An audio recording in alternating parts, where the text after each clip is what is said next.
Rich লাভ begin নাও। Switch ওয়ার্ডটা তোমরা কারা চ্যান্ট করবে? যারা লাইফে ভালো লাইফ পার্টনার পেতে চাইছো, লাভ রিলেশনশিপ অ্যাট্রাক্ট করতে চাইছো, অথবা নো কন্ট্যাক্ট সিচুয়েশনে চলে গেছো, ব্রেকআপ হয়ে গেছে, প্যাচ আপ করতে চাইছো, বন্ডিং ঠিক রাখতে চাইছো, তারা চ্যান্ট করবে। এবার এই স্পিচ ওয়ার্ডটা চ্যান্টিং এর 3টে রুল আছে। ফার্স্ট আর সব থেকে ইজি রুল হচ্ছে, যে কোনো দিন থেকে শুরু করে এভরিডে তোমাদের 21 বার বা 51 বার করে চ্যান্ট করে নিতে হবে। পজিটিভলি ম্যানিফেস্ট করে মনে মনে চ্যান্ট করবে। যত বেশি চ্যান্ট করবে, যতদিন বেশি চ্যান্ট করবে, তত তাড়াতাড়ি তোমাদের এনার্জি ইউনিভার্সের সঙ্গে রেডিয়েট হবে।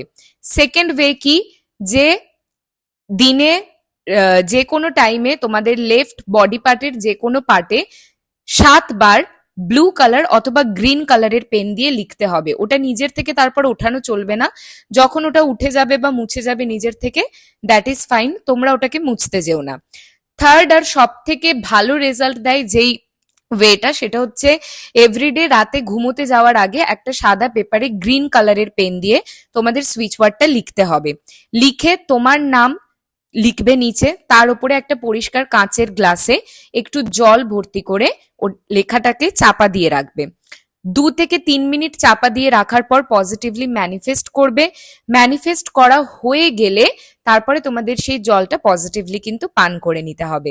তো এটা যত তোমরা করতে থাকবে না, তত তাড়াতাড়ি তোমরা রেজাল্ট আর একটা পজিটিভ এনার্জি ফিল করতে পারবে। ব্লকেজ গুলো কাটতে স্টার্ট করবে। মিনিমাম 1 মাস তো করতেই হবে। মাঝখানে যেন স্কিপ না হয়, সেটা তোমাদের কিন্তু মাথায় রাখতে হবে। কাজেই রিলটা সেভ করো, সবার সঙ্গে শেয়ার করো।